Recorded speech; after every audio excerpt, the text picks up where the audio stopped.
Continuamos desde el Grupo Multimedia de Comunicación La Cerca, sondeando opiniones contrastadísimas sobre lo que está sucediendo en este tiempo en nuestro país, en lo político y fundamentalmente sobre cómo está influyendo en diferentes ámbitos de la sociedad, como en este caso el económico y el empresarial. Es un placer para nosotros tener la oportunidad de charlar unos minutos con don José Luis Bonet, presidente de la Cámara de Comercio de España y del Grupo Freixenet, que ya nos escucha al otro lado del hilo telefónico. Don José Luis, buen día y ante todo gracias por este espacio que nos concede de su tiempo. ¿Qué tal está?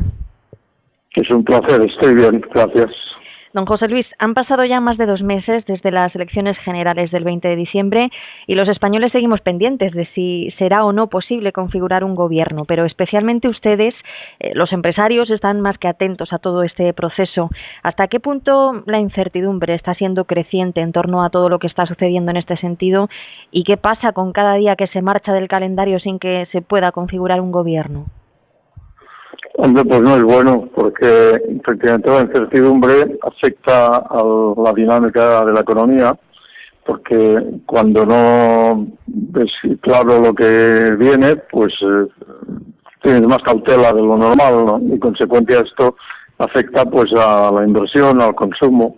Las empresas pues esperan a ver qué pasa, las personas pierden confianza porque no ven seguridad y entonces esto puede afectar a la dinámica de la economía, particularmente en España, donde hemos iniciado un proceso de recuperación que estaba muy claro a finales del año pasado. Pues ahora eso conviene que no se estropee, ¿no? ¿Se manejan ya datos que hablen de esa paralización de inversiones, sobre todo empresariales? No, yo datos no tengo. Lo que sí tengo contacto con la realidad y veo pues que esto empieza a producirse. En consecuencia, pues claro, no quiere decir que haya un parón definitivo porque hay mucha inercia, pero sí que no es bueno que esto se retrase mucho, ¿no? ¿Qué considera usted que está faltando o que está sobrando quizás en este proceso de negociaciones? Yo como empresario y en el ámbito en que me muevo, que es el empresarial, estoy muy acostumbrado a la cultura del diálogo, del pacto. Al final el comercio pues es esto, ¿no? Y por tanto desde el intento de mejorar todas las posiciones, esto que llaman el win-win, pues esforzarse en hablar, llegar a consensos. Y en consecuencia es lo que me parece que tendría que pasar en la política. Evidentemente yo no soy político y por tanto puede que yo me equivoque, pero pienso en principio que lo conveniente es que haya pues diálogo, pacto, consenso, con intención de mejorar las posiciones de todo el mundo. Yo en ese sentido creo que las elecciones del 20 de diciembre es que esto lo hacen más necesario que nunca, porque aquí hay ahora una pluralidad de partidos que deben hablar y deben llegar a acuerdos, ¿no? Ayer mismo éramos testigos del primer pacto que ha salido de este proceso negociador. En este caso se producía entre el PSOE y Ciudadanos. Aunque insuficiente el número de diputados para convertirse aún en una garantía de gobierno, se ha sentado ya algunas bases sobre las que comenzar a trabajar siempre y cuando se sumen más apoyos. Pero ¿qué le parece lo que haya podido sondear del contenido de ese documento común que han acordado ambas formaciones, sobre todo en lo económico y en lo laboral, donde por ejemplo se vuelve a plantear algo similar a ese modelo austriaco de indemnización por despido? Bueno, yo la propuesta que sale de ese acuerdo inicial, pues me parece que puede ser un principio para realmente llegar, pero evidentemente esto tiene que ir acompañado de una realidad que se dé en la negociación política, de que esto sea viable y se pueda practicar, ¿no? Y que cualquier pacto o consenso que de alguna forma respete las esencias del sistema, lo que son los fundamentos del sistema, pues bueno, se puede hablar y negociar, ¿no? ¿Fundamentos cuáles son? Pues mire, la Constitución del 78, donde efectivamente se pueden cambiar cosas y se habla y se está todo el mundo de acuerdo, pero que hay cosas que no. Por ejemplo, pues lo que es de la democracia, lo que es el Estado de Derecho, lo que es la economía social de mercado, lo que es el estado del bienestar. pues no, eso no se toca, ¿no? Pero a partir de ahí, pues de lo demás se puede hablar, ¿no? Quizá la mayor traba en las negociaciones por la izquierda y para que hayan carecido de esa misma fluidez que se han dado en ese pacto con Ciudadanos, ha podido radicar en ese planteamiento reiterado de referéndum en Cataluña que Podemos ha venido planteando desde el principio. ¿Qué cree que podría suponer a nivel empresarial, por ejemplo? Y a usted, como representante de un gran grupo en este sentido, le pregunto muy directamente que una iniciativa como esa saliese adelante. Sí, mi posición personal es que, además de lo que le acabo de decir relativo a la Constitución del 78, hay dos líneas rojas más que no se pueden atravesar, ¿no? Una es la pertenencia a la Unión Europea.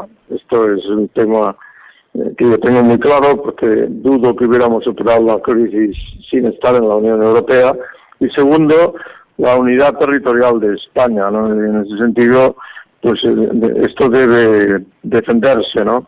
Y en ese sentido, yo no estoy en contra de si se habla y se llega a acuerdos a cualquier tipo de medida, como puede ser un referéndum, pero eso sí, siempre con consenso y de acuerdo con la ley. Y si no, pues no. ¿Ve algún tipo de solución usted que satisfaga a todas las partes en este sentido? Me refiero al conflicto con Cataluña. Pues mira, ahí es un poco lo mismo, ¿no? Hay que poner encima de la mesa las cuestiones que pueda haber, con las líneas rojas que yo más o menos le he dicho ya, y por otro lado, pues entonces ponerse con buena fe a entenderse, porque es que estamos necesitados de entendernos, porque es lo que tenemos que hacer, ¿no? Por tanto, pues hay muchas cosas que se puedan mejorar y otras pues que evidentemente habrá que dejarlas como están, ¿no? Don José Luis, ¿cuáles son los grandes retos a afrontar para asumir una creciente capacidad competitiva en las empresas españolas? ¿Dónde debemos buscar nuestro valor añadido, nuestros elementos distintivos? Mire, yo tengo la idea y en la Cámara de Comercio de España y en el sistema cameral vamos a ir por ahí, que España puede dar un gran salto en los próximos 10 años, porque no solamente tiene una plataforma de internacionalización que ya es un hecho y una realidad, como 500 multinacionales españolas que tienen posición de liderazgo en el mundo, o como 5 o 10.000 empresas con proyección global que ya están en el camino, sino que es que además España tiene ahora mismo unas pymes que a partir de la crisis han cambiado su actitud y su mentalidad, ¿no? ¿Por qué? Porque antes no querían salir porque aquí se encontraban cómodas y ahora han visto que la crisis les ha enseñado que o salen o no irán bien, ¿no? Y por tanto están decididas a salir. Si esto es así, y las instituciones como la Cámara, por ejemplo, o las administraciones las ayudamos al máximo, aunque el riesgo siempre será suyo, porque eso es la empresa, sin embargo se las puede ayudar mucho, y si esto es así, España da un salto en los próximos 10 años, porque al final el marco real en que nos movemos es la globalización, y hay que adaptarse a esto, y las pymes también.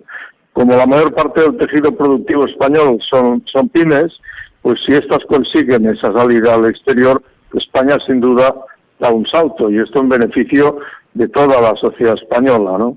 Por tanto, yo creo que esto es a lo que nos debemos dedicar en el futuro, y cualquier política tiene que tener este objetivo, ¿no? Esto es lo que a mí me parece. ¿Qué tipo de herramientas necesitan estas pymes para que sean capaces de dar ese salto que me está describiendo? Pues mire usted, yo creo que esencialmente es ganar tamaño.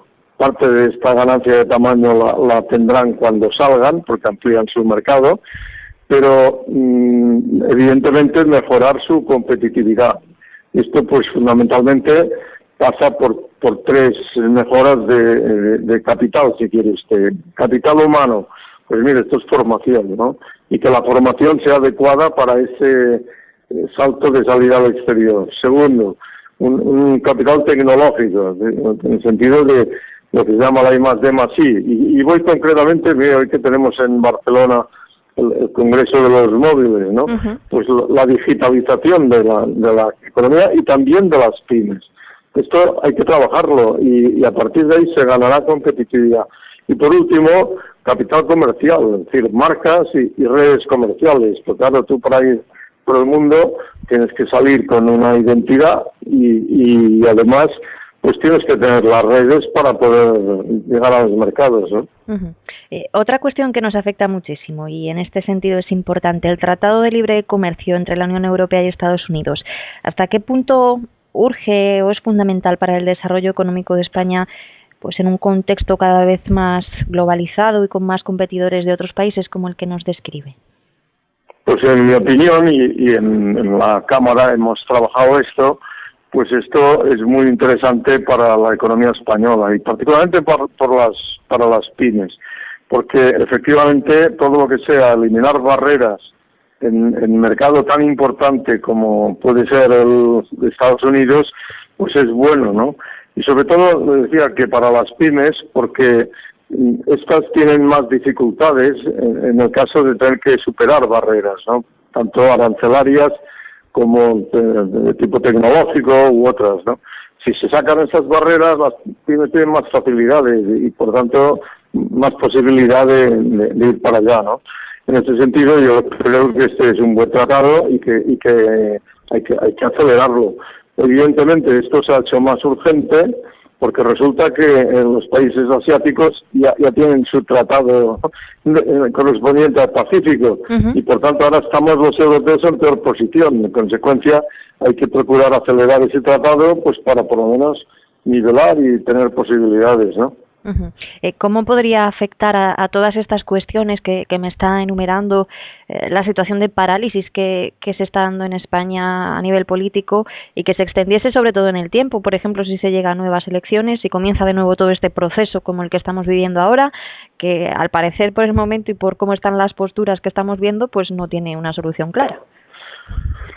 Mire, yo me parece que para ser pragmáticos tengo que decirle que aunque el gobierno está en funciones, pues todavía es el gobierno, ¿no? Y en ese sentido, la Secretaría de Estado de Comercio, por ejemplo, que es la administración tutelante de la Cámara de España, pues es muy activa en el proceso de trabajo a favor de ese tratado del que acabamos de hablar, ¿no? Y por tanto yo no creo que vayan a abandonar, sino que van a seguir apoyando e intentando que esto se haga. Entonces, evidentemente que cuanto antes dejen de estar en funciones o haya otro gobierno en la misma línea que ya gobierne plenamente, pues mejor, ¿no? Don José Luis Bonet, un placer haber podido conversar con usted y contrastar el estado de todas estas situaciones que son fundamentales para el futuro a corto, medio y largo plazo de nuestro país. Muchísimas gracias. Muchas gracias a ustedes y ha sido un placer para mí. Un saludo.